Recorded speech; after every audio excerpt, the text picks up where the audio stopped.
우리에게 주시는 말씀 마태복음 18장 15절부터 20절까지의 말씀 함께 보겠습니다.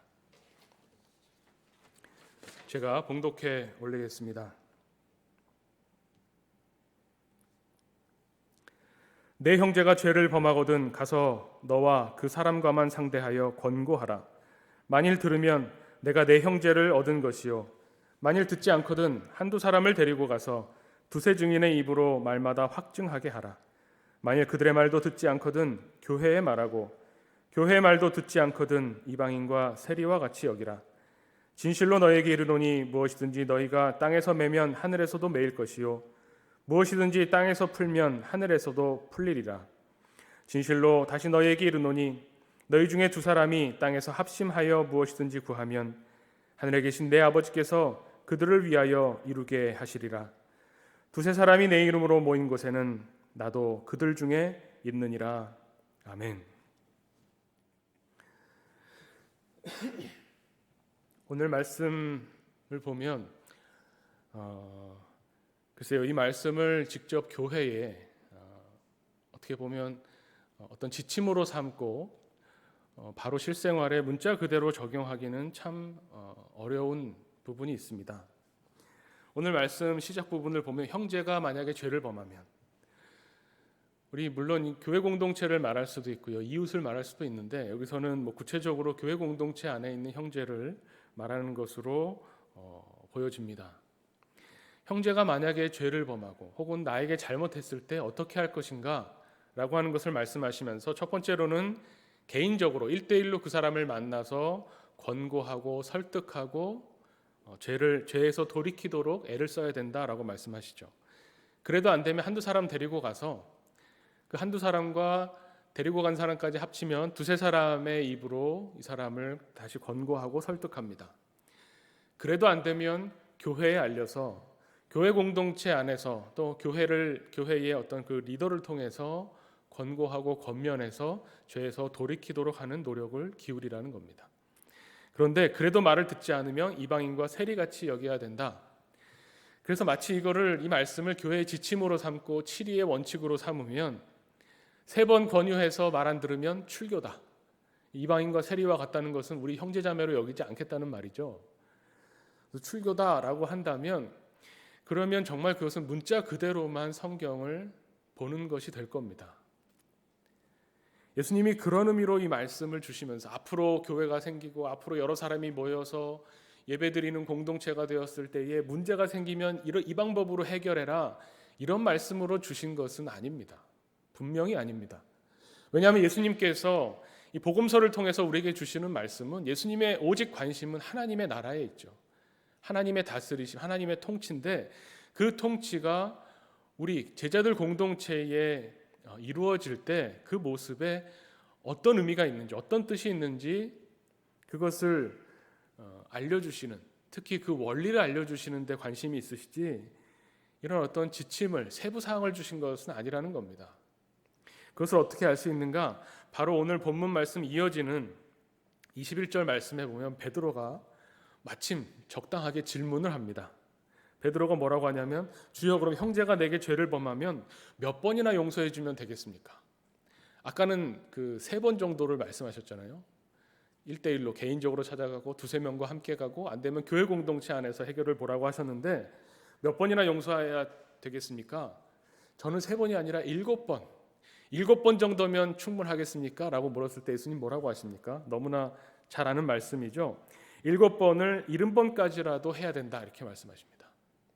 그러면 이건 490번의 용서를 말씀하시는 건데, 앞에 말씀하고 어떻게 보면 모순이 됩니다. 형제가 죄를 범했을 때, 형제가 나에게 잘못했을 때, 혹은 형제가 잘못된 길에 들어섰을 때 그것을 어떻게 받아들여야 되고 관계 맺음을 다시 재정립해야 되는가 할 때에, 예수님이 이 490번을 말한 것은 어떤 횟수를 말하는 것이 아니기 때문에 그럴 겁니다. 만약에 오늘 본문의 말씀처럼 3번 권유했는데 말 안 들으면 출교다라고 한다면, 그러면 이어지는 베드로의 질문에 대한 대답도 마찬가지입니다. 490번 용서해라. 그걸 일일이 셌다가 491번째 잘못하면 그때는 출교다. 이런 의미가 되어버리죠. 그럴 리가 없습니다. 이 490번이나 아니면은 개인적으로 만나고 두세 사람과 함께 만나고 교회 이야기하고 끊임없이 그 형제를 위해서, 죄를 범한 형제를 위해서 노력하고 애쓰고, 그런 모습을 예수님께서는, 그런 원리를 말씀하시는 겁니다. 그러면서 오늘 본문 말씀의 그 뒷부분과 연결지어 보면, 형제가 죄를 범했을 때 먼저 1대1로 찾아갑니다. 그래서 이야기를 나눕니다. 그러면서 마음이 합해졌을 때, 우리는 그냥 단순히 여러 명이 모여서 중보적인 기도, 여러 사람이 함께 기도하면 하나님이 반드시 들어주신다라고 생각할지 모르지만, 오늘 본문의 맥락 속에서 이 19절의 말씀을 보면 두 사람이 땅에서 합심하면, 두세 사람이 아닙니다. 두 사람입니다. 이 두 사람은 누구겠습니까? 앞에 형제가, 죄를 범한 형제와 그 사람을 설득하기 위해 간 사람, 두 사람이 마음을 합해서 하나님께 간구하는 겁니다. 이 죄에서 우리를 용서해 달라고, 이 죄에서 돌이키게 하고 다시 하나님의 말씀으로, 하나님의 뜻으로 돌아가게 해달라고 둘이 합심해서 기도하면 하나님이 반드시 들어주신다는 말씀이죠. 그래도 안 될 때 두세 사람이 가서 객관적으로 이야기를 합니다. 그러면 그 두세 사람이 모여서 간구하고 기도하는 곳에 예수님이 내가 그들 중에 있겠다, 이렇게 말씀하시는 거죠. 이 이야기를 보면 형제가 죄를 범했을 때 어떻게 해야 됩니까? 형제가 죄를 범했을 때 몇 번이나 용서해 줘야 됩니까? 이 죄의 문제를 다루면서, 이 죄의 문제가 사실은 이 죄의 문제를 제대로 바라보지 않으면 이 용서에 관한 부분도 마찬가지로 제대로 다루어지지 않는 겁니다. 죄가 얼마나 무서운 것인지, 얼마나 무거운 것인지, 이 죄라고 하는 것을 용서해 주는 것이 얼마나 큰 은혜인지, 여기에 대해서 진지하고 깊이 있게 고민하고 그 무게를 생각하지 않는다면, 그러면 7번 정도 용서해 주지, 7번을 70번씩 490번이라도 용서해 주지, 이렇게 문자적으로만, 숫자적으로만 가볍게 다룰 수 있는 문제가 전혀 아니라는 겁니다. 죄라고 하는 것이 얼마나 무겁고 무서운 것인가, 성경에서 우리에게 수도 없이 말씀하고 있습니다. 이걸 조금 더 우리가 겪을 수 있는 경험 중에서 한번 생각해 본다면 이런 게 있을 겁니다. 제가 집에 아끼는 그 커피 잔이 있습니다. 집에 컵이 여러 개 있겠죠. 여러 개 중에서 이렇게 커피를 마시다 보면 똑같은 커피인데 어떤 잔에 마시면 특별히 더 맛있습니다. 그래서 그 잔에 애정이 생기고, 물건이지만요, 아끼는 잔이 생기고, 그 잔에 커피를 마시면 왠지 기분이 더 좋아지고 더 맛있게 느껴지는 그런 아끼는 잔이 있습니다. 그런데 제 아들이 이제 친구를 초대해서 친구랑 같이 집에서 놀다가 제가 마침 그 거실 테이블에 올려놓은 잔을 이 아들 친구가 와서 만약에 깨트렸습니다. 그럼 어떻게 될까요? 내가 그렇게 아끼는 잔인데 이 잔을 저 아들 친구가 와서 깼구나, 화를 벌컥 내면서 내가 그래서 뛰지 말라고 했잖아, 이렇게 얘기한다면 혼을 내는 거죠. 그런데 자비의 마음을 가지고, 제가 그래도 목사인데 혼을 내지 않을 겁니다. 속은 쓰리지만 그래, 괜찮다, 이제는 뛰지 말아라 라고 이야기한다면 이거는 형제의 죄를 용서해 주는 용서의 마음일 것이고, 하나님이 우리에게 베풀어 주시는 이 자비의 마음을 보여주는 걸 겁니다. 그런데 용서라고 하는 것이 이렇게 단순하지 않습니다. 왜 그럴까요? 괜찮아, 말로 혼내고 너 이거 어떻게 할 거야, 너 부모님 불러와, 아니면 다시 사와, 이러지 않고 그냥 그래, 괜찮아, 그럴 수도 있지, 이제는 뛰지 말아라 하면서 넉넉히 용서해 준다면 여기서는 자비를 베푸는 거지만, 그런데 문제는 일의 결과가 남습니다. 잔이 깨졌죠. 그럼 이 잔에 대한 대가를 치러야 됩니다. 다시 이 잔을 사던가, 다시 이 잔을 어떻게든 다시 살 수 없는 잔이라면, 사연이 담겨 있고 스토리가 담겨 있고 오랜 기간을 나와 함께 하면서 내가 이 잔을 아꼈다면, 이 잔을, 똑같은 잔을 사더라도 그 옛날 잔이 아니기 때문에 여기에 대한 대가를, 값을 지불해야 됩니다. 이 값을 지불해야만 한다라고 하는 것은 어떻게 보면 정의죠. 공의입니다. 우리는 하나님을 바라볼 때 하나님의 자비하심, 내가 하나님께 회개하면 하나님은 용서해 주시지, 물론 용서해 주십니다. 하나님의 자비를 바라보고 하나님의 자비를 구하고 그 자비를 의지해서 하나님 앞에 나와서 용서를 구합니다. 우리가 주일 예배 가운데 참회의 기도를 드리면서 용서해 달라고 하나님께 아뢰입니다. 그럼 하나님이 용서해 주십니다. 그런데 용서해 주신 그래 내가 용서해 줄게 하고 다 끝나는 것이 아니라 우리가 잘못한 것에 대한 대가가 필요합니다. 죄값이 남습니다. 누군가는 이거를 치러줘야 되는 겁니다. 제가 제 아들 친구에게 괜찮아 라고 한다면 제가 그 대가를 치를 각오를 했다는 겁니다. 잔을 새로 구하던 그 마음을 이제는 다시 이 잔을 못 보는구나 하는 그 마음을 조금씩 매일매일 시간이 지나면서 다독이던 그 대가를 치러야만 하는 것이 어떻게 보면 하나님이 말씀하시는 공의와 맞닿아 있습니다. 그렇게 본다면 형제가 죄를 지었을 때 어떻게 해야 됩니까? 몇 번이나 용서해야 됩니까? 라고 말하는 이 용서, 이거는 그냥 내가 마음이 넉넉해져서 기분이 좋을 때 괜찮아 라고 말하는 것으로 끝나지 않는다는 겁니다. 특히 교회를 예수님께서 말씀하시면서 형제가 죄를 범했을 때 교회가 공동으로 책임지면서 이 사람을 설득하고 죄에서 떠나게 만드는 이 말씀을 하셨을 때는 무엇을 우리가 생각할 수 있습니까? 단순히 그냥 용서해주고 봐주고 이렇게 해도 괜찮고 저렇게 해도 괜찮고 교회를 흔들어대도 괜찮고 다른 사람에게 상처 줘서 낙심을 줘서 교회를 떠나게 만들어도 괜찮고 무슨 짓을 해도 교회 안에서 무슨 짓을 해도 괜찮다라고 하는 그런 용서를 말하는 것이 결코 아닙니다. 오히려 이방인같이 여기라고 하는 이런 어떻게 보면 무서운 말씀은 뭐냐면 교회 안에 죄를 결코 용납할 수 없다고 하는 말씀을 우리에게 주시는 겁니다. 하나님의 사람들에게 하나님이 요구하시는 것은 터럭 하나만큼이라도 결코 아무리 작은 죄라도 그 죄를 용납해서는 안 된다는 겁니다. 그것이 하나님의 공의입니다. 죄의 값을 마지막 한 푼까지 치를 때까지 그 죄의 값을 받아내게 되는 것. 그래서 교회라고 하는 것, 하나님의 사람들이 모인 이 자리에 결코 죄는 용납할 수 없다라고 하는 것을 선언하시는 겁니다. 그러면 그렇지, 교회가 질서가 있어야지, 무서운 치리를 보여줘야지, 교회 안에서는 죄를 용납하지 말아야지 라고 생각하신다면 그럼 이 교회에 누가 남을 수 있겠습니까? 죄를 결코 용납할 수 없고 그 대가를 마지막 하나까지도 갚을 때까지는 그 죄가 해결되지 않았다고 한다면, 그 죄의 문제를 확실하게 해결해야 된다고 한다면 교회 안에 누가 남아있을 수 있겠습니까? 누군가가 이 문제를 해결해야 됩니다.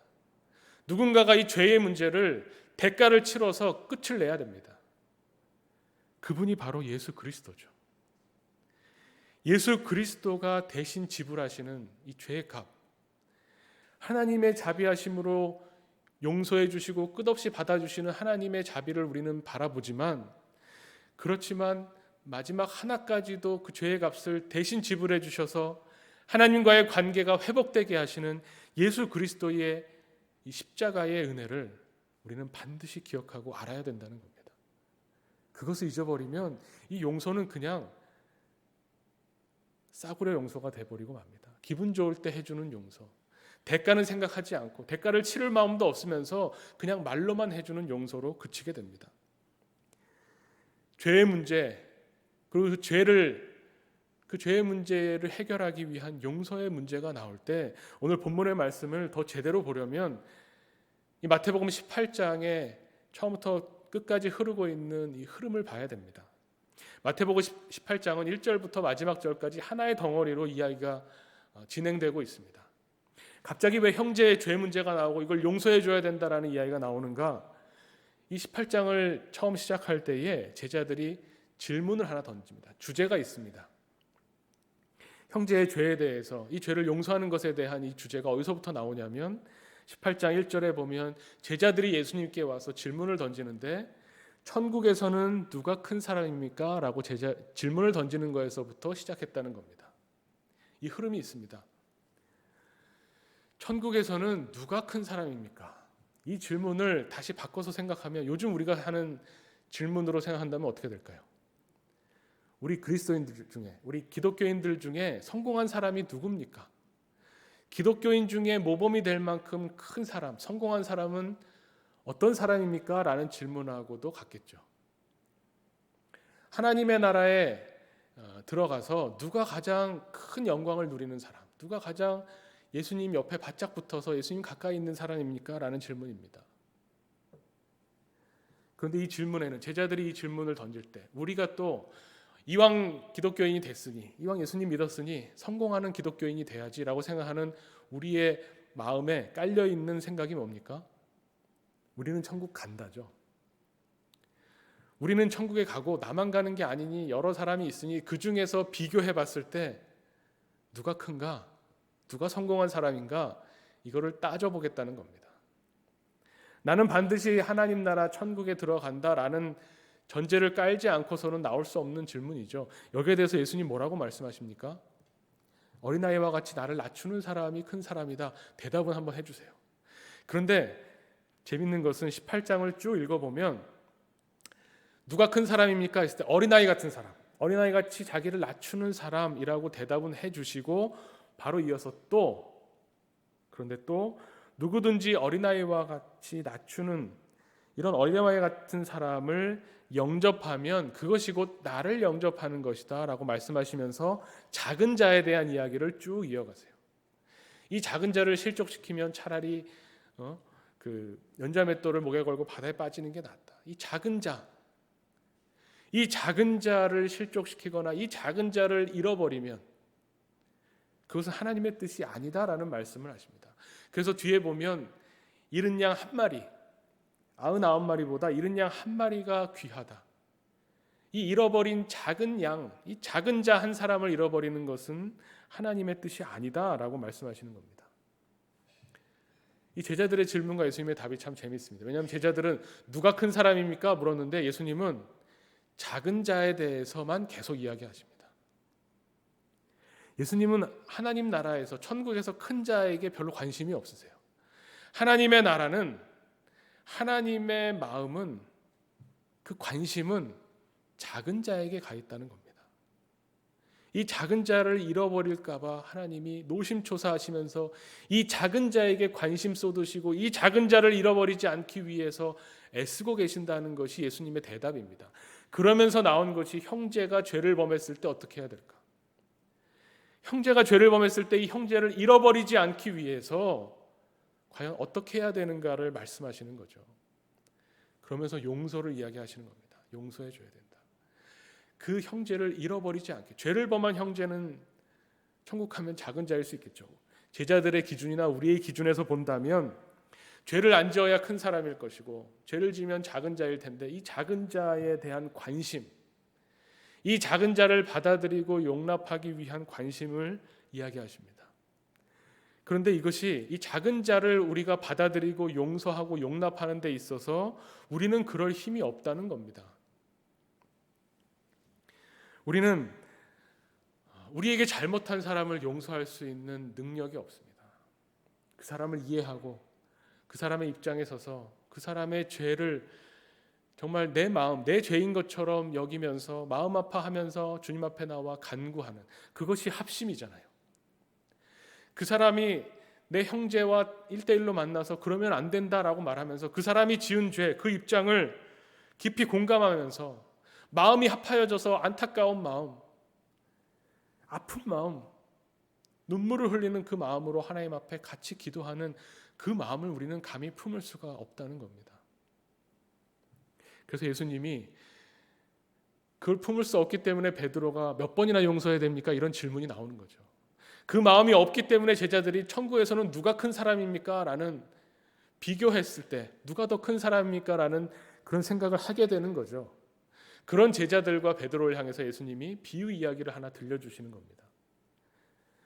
어떤 종이 있는데 왕으로부터 10,000달란트를 빚졌다. 이 10,000달란트는 정말 무지무지하게 큰 액수입니다. 상상할 수 없을 만큼 큰 돈입니다. 이걸 빚졌는데 갚으라고 하니 갚을 길이 없죠. 갚을 길이 없는 그 딱한 종의 사정을 보고 왕이 이 빚을 면제해 줍니다. 탕감해 줍니다. 그래, 안 갚아도 된다. 그럼 그 손해는 왕이 직접 메꾸겠다는 거죠. 아까 대가를 치러야 된다고 말씀드렸으니까요. 이 용서는 엄청난 용서입니다. 그냥 갚을 수 없으니까 됐다 하는 것이 아니라 그 10,000달란트의 채무를 왕이 스스로 짊어지겠다고 하는 선언과 같은 겁니다. 그 용서를 받은 종이 기쁨으로 나갔겠죠. 얼마나 기쁘겠습니까? 얼마나 또 감사하겠습니까? 그 마음을 가지고 나갔는데 길에서 자기에게 100데나리온, 정말 보잘것없는 돈을 빚진 사람을 만난 겁니다. 그 사람을 붙잡고 내 돈 갚아라. 마지막 한 푼 갚을 때까지 너 감옥에서 못 나온다고 감옥에 집어넣었다는 겁니다. 이 이야기를 전해 들은 왕이 화를 내면서 이 사람을 다시 잡아오죠. 그러면서 하는 말이, 내가 너를 불쌍히 여겼는데 너는 왜 너에게 빚진 사람을 불쌍히 여기지 않느냐.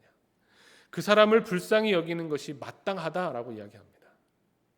그러면서 이 비유에 또 28장의 마지막 말씀이 우리의 마음을 울립니다. 35절 말씀을 보면, 너희가 각각 마음으로부터 형제를 용서하지 아니하면 나의 하늘 아버지께서도 너희에게 이와 같이 하시리라. 너희가 형제를 마음으로부터 용서하지 않으면 너희 아버지이신 하나님도 너희를 용서하지 않으실 것이다 라고 말씀하시는 것으로 28장이 마무리가 됩니다. 그런데 이 말씀 어디서 들어본 것 같지 않으신가요? 똑같은 내용이 어디에 나오냐면 주님의 기도에 나오죠. 오늘 김진욱 집사님이 주의 기도를 노래로 불러주셨는데 그 주님의 기도, 주님이 가르쳐주신 기도에 뭐가 나오냐면, 우리에게 잘못한 사람, 우리에게 죄 지은 사람을 용서해 준 것처럼 우리 죄를 용서해 주십시오. 똑같은 내용이죠. 우리에게 죄 지은 사람을 용서하지 않으면 하나님도 우리를 용서하지 않을 것이다. 우리가 우리에게 죄 지은 사람을 용서해 준 것처럼 하나님 우리의 죄를 용서해 주십시오. 주님의 기도와 같은 맥락에서 똑같은 말씀을 하시는 겁니다. 이 말씀은 무엇이겠습니까? 조건이 아닙니다. 하나님, 내가 저 사람 용서해 줬으니까 하나님 나를 좀 봐주십시오. 이 베드로와 같은 마음이죠. 내가 저 사람을 몇 번이나 용서해 줄까요? 3번? 아니 7번? 아니 7번씩 7번? 490번? 내가 저 사람을 저렇게 용서했으니 하나님 나 좀 알아주십시오. 내가 좀 사소한 거 잘못했을 때 나도 좀 봐주십시오. 이런 조건이 이 기도에 담겨 있다고 생각한다면 그럼 아직 주님과 우리의 관계가 정립되어 있지 않은 겁니다. 예수님이 가르쳐주신 기도에는 뭐가 담겨 있냐면, 물론 조건이라기보다는 청원, 우리에게 뭐뭇을 해주시기를 바랍니다라고 하는 청원이 들어있는 기도입니다. 그런데 그 청원은 가만히 생각해 보면, 또 기도를 계속하면서 이 청원 기도를 드리면서 우리 마음에 일어나게 되는, 깨닫게 되는 생각은 뭐냐면 우리의 고백, 우리의 서약이 거기 들어있습니다. 예를 들면 이런 거죠. 하나님의 나라가 임하시옵소서. 하나님의 나라가 임하시기를 내가 원합니다. 우리의 청원입니다. 하나님 나라가 이 땅에 오기를 바랍니다. 근데 그 말은 또 한편으로 똑같은 의미로 무슨 말이냐면, 하나님의 나라는 하나님의 통치하심이잖아요. 내가 하나님의 통치하심에 순종하겠다는 고백, 서약과 같은 겁니다. 하나님의 나라가 임하기를 원합니다. 이 말은 하나님이 통치하실 때 내가 그 통치를 따르겠습니다라는 것이 담겨 있는 거죠. 일용할 양식을 주시옵소서도 마찬가지입니다. 청원입니다. 하나님, 오늘을 살아갈 수 있는 양식. 나는 밥을 먹어야 사는 사람이니, 물질을 가진, 이 육신을 가진 사람이니 오늘 먹을 양식을 내게 주시옵소서 청원입니다. 청원이면서 동시에 이것은 무슨 의미를 품고 있냐면, 내가 하나님으로부터 오는 것으로 살겠습니다라는 서약이죠. 하나님이 아닌 그 어떤 것으로도, 이 세상이 주고 이 세상이 유혹하는, 여기를 따라가면 이것을 먹으면 너희가 산다, 이것을 먹으면 행복해진다라고 하는 이 세상의 어떤 것이 아니라 오직 하나님이 주시는 그 일용할 양식으로만 나는 살겠습니다라고 하는 서약이 담겨 있다는 겁니다. 주님의 기도를 이렇게 본다면, 우리가 우리에게 잘못한 사람을 용서해 준 것 같이 우리의 잘못을 용서해 주십시오라고 하는 이 기도는 마찬가지로 우리 죄를 용서해 주십시오라고 하나님께 청원하면서도 동시에 나에게 잘못한 사람을 내가 용서하겠습니다라고 하는 서약이 담겨 있는 거죠. 이 용서라고 하는 것은 그냥 되는 게 아닙니다. 내가 능력이 있어서 나에게 잘못한 사람을 내가 용서해 줬으니 나를 용서해 주십시오라는 말이 아니라면, 예수님이 들려주신 이 비유 이야기를 통해서 우리는 우리의 용서가 어디에 근거하고 있는가를 보게 됩니다. 이 왕이 그 용서할 줄 모르는 종을 잡아다가 하는 말이 뭐냐면, 내가 너를 몹시 딱하게 여겨서, 불쌍하게 여겨서 내가 너의 빚을 탕감해 줬는데, 내가 대가를 치르기로 했는데, 근데 너는 내 동료를 왜 불쌍히 여기지 않느냐. 이 사람에게 있어서 마땅한 것은 뭐냐면, 이 사람이 그 100데나리온 빚진 그 동료를 용서해 줘야 되는 이유, 목적이 여기서 나오는 겁니다. 이 용서할 줄 모르는 종이 만약에 정말로 이 왕이 베풀어 준 용서의 은혜를 제대로 깨달았다면 자신에게 100데나리온 빚진 동료를 용서해 줄 수밖에 없었다는 겁니다. 그 근거가 왕으로부터 받은 용서의 은혜에 있다는 겁니다. 용서받은 사람으로 이 땅을 살아간다고 하는 것은 나에게 잘못한 사람을 용서해 주는 결과로 드러날 수밖에 없다는 것이죠. 이것이 제대로 용서의 은혜를 맛본 사람이 하게 되는 행동의 결과입니다. 순서가 있습니다. 내가 하나님으로부터 용서받기 위해서 나에게 잘못한 사람을 용서해 주는 게 아닙니다. 조건을 거는 게 아닙니다. 내가 100데나리온 빚진 사람의 죄를, 이 빚을 탕감해 줬으니 내 10,000달란트를 탕감해 주십시오, 이렇게 말할 수 없는 겁니다. 그런데 반대로 내가 10,000달란트를 용서받았으니, 이 10,000달란트 빚진 것을 탕감받았으니 나에게 100데나리온 빚진 이 사람 내가 용서할 수밖에 없다라는 이 행동의 결과로 용서받았다고 하는 것이 드러나고 그 표시가 된다는 것이죠. 종의 용서로 말미암아 이 종이 100데나리온 빚진 사람을 용서해 줄 때에 주변에 있던 사람들이 어떻게 되겠습니까? 이 100데나리온 빚진 사람을 붙잡아다가 감옥에 가뒀을 때 주변에 있는 사람이 그것이 너무나 안타까워서 어떻게 저럴 수가 있어 해서 왕에게 하소연한 거죠. 만약에 이 종이 100데나리온 빚진 사람을 만났을 때, 나는 10,000달란트를 용서받았는데 내가 어찌 당신에게 감히 100데나리온을 갚으라고 말할 수 있겠습니까? 그 빚 없던 걸로 합시다 라고 했다면 주변에 그것을 보는 사람들이 어떻겠습니까? 이 종이 대단하다라고 말할까요? 아니죠.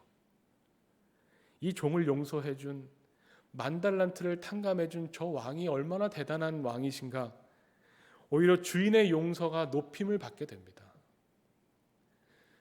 종이 동료를 용서해 주는 것으로 왕의 용서가 높임을 받게 되고 왕의 용서가 어떤 의미인지가 드러나게 된다는 겁니다.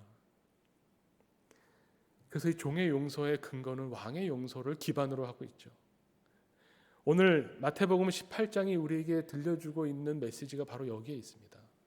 우리가 그리스도인으로서 교회를 이루고 제자 공동체를 이루면서 이 땅을 살아갈 때에 우리가 해야 할 일이 무엇인가를 말씀해 주는 겁니다. 우리가 열심히 우리의 능력으로, 우리의 힘으로 뭔가를 해야 돼서 우리보다 불쌍한 사람들을 돕고 나에게 잘못한 사람들을 내가 넉넉히 용서해 주겠다, 나는 마음이 넓으니까, 나는 기독교인이니까, 그것으로 세상의 교회가 드러나고 빛나게 되는 것이 아니라는 겁니다. 우리의 마음가짐이 우리는 용서받은 사람들입니다. 우리는 당신들보다, 이 세상에 있는 어떤 누구보다도 죄인이고 누구보다도 잘못한 사람이고 모자란 사람이고 낮은 사람이지만 우리는 용서받은 사람들이기 때문에 우리가 용서받은 그것을 우리가 살면서 용서하는 것으로 실천합니다라고 할 때, 그때 하나님의 용서가 세상에 드러나는 겁니다. 교회는 그런 존재입니다. 우리 힘으로 용서하라는 말씀이 아닙니다. 용서받은 자로 살 때에 하나님의 용서가 높임받고 하나님의 사랑하심이 드러나고 하나님의 영광이 세상에 나타나게 되는, 드러내 보여주는 존재로 교회가 세상에 서 있는 겁니다. 이것을 우리가 깨닫는가? 이 용서받은 자로 살아가는가? 저는 오늘 말씀, 특히 본문의 말씀을 보면서 제목이 나도 그들 중에 있느니라. 물론 두세 사람이 모인 거, 우리 교회 공동체를 말하는 것이고, 우리 교회 공동체, 우리가 모였을 때 예수님이 우리와 함께 하신다는 것으로 너무나 감사하고 좋은 말씀입니다. 그런데 이 제목만 놓고 계속 묵상하며 있을 때에 나도 그들 중에 있느니라. 우리가 용서해야 될, 우리에게 잘못한 사람들, 우리에게 뭔가 죄를 짓는 사람들, 우리에게 피해를 주는 사람들, 우리를 괴롭게 하는 사람들, 그들 중에 예수님이 계시다고 하는, 예수님을 바라보는, 나에게 악하게 구는 사람에게 어떻게든 내가 이 대가를 치르게 해주겠다, 보복하겠다, 이런 마음이 아니라 예수님이 그들 중에도 계시는구나. 주님이 계시기 때문에 이 작은 자, 하나님의 관심은 이 작은 자에게 있기 때문에 이 작은 자를 실족하지 않게, 이 작은 자가 하나님의 백성에서 떨어져 나가지 않게, 아니 이 작은 자를 어떻게든 하나님의 교회 공동체 안으로, 이 생명 공동체로 데리고 올 수 있도록 우리가 용서받은 자로 이 땅을 살아야 되겠다라고 하는 것을 오늘 말씀이 우리에게 가르쳐주고 있습니다. 오늘 주님의 음성을 듣기를 원합니다. 우리가 혹여 우리에게 잘못한 사람들, 우리를 괴롭게 하는 사람들, 우리 마음속에 미움이 일어나도록 하는 사람들이 있다면 나도 그들 중에 있느니라 하는 이 주님의 음성이 들려오기를 원합니다. 주님의 이 음성을 듣고 오히려 나를 괴롭게 하는 사람들을 위해서 기도하는 공동체가 되기를 간절히 원합니다. 나에게 해를 끼치고 나에게 잘못하고 나를 힘들게 한다고 하더라도 우리는 어떤 사람들인가? 우리는 용서받은 사람들입니다. 내 힘으로 용서하라는 말씀을 성경이 하는 것이 아닙니다. 용서하는 능력이 필요하다고 말씀하지 않습니다. 주님의 용서하심으로, 주님의 사랑하심으로 그것을 붙잡고 살아갈 때, 용서받은 자로 살아갈 때 하나님이 어떤 용서를 베푸셨는지가 이 땅에서 드러나게 될 줄로 믿습니다. 이 시간 함께 기도하겠습니다.